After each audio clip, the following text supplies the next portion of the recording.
11 anyos nga bata nga nakaguba sang masobra 40 ka tuig nga world record sa pinakadasig sa 5-kilometer run ginapabugal sang Oton, Iloilo. Ini gitutukan ni Zen Kilantang.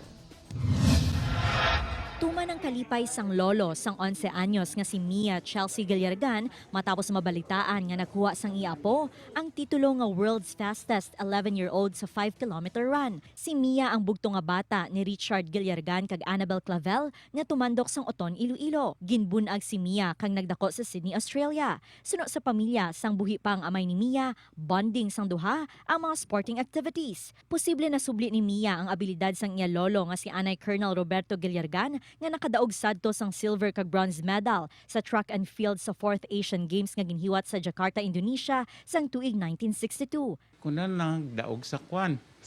Kung sa normal, sa dalagan, kuna na-break na ang record sang ano to. Pati ko kasalamat, gid nagturo maluwa ko. Buhitan ni si lolo mo ba, ano, gid ayan, kalipay na suro ko, nabuta na pa, punam lang ang mura. Di tana lang isang nakapanubli kang kung ano yung lolo na September 26 sang naguba ni Mia ang world record nga naset sa Amerikana nga si Kathy Kiman sang tuig 1977 pa. Mas madasig ni Mia natapos ang 5 ka kilometro sang 18 segundos. Antes sang kompetisyon, nakabakasyon pa si Mia sa Oton sang Marso kag nakatraining pa sa Iloilo Sports Complex. Sa pagkakilala sang ihay mata, isa ka mapinalanggaon kag dedikado nga bata si Mia. Gani ginapabugal gid nilang iya kadalagan.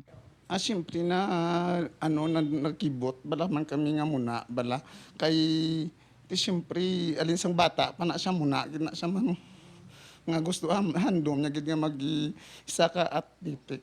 Tinalipay gid kami kag proud gid kami sa iya nga muna nga sa bilog nga og tunganon nga dito siya sa Australia.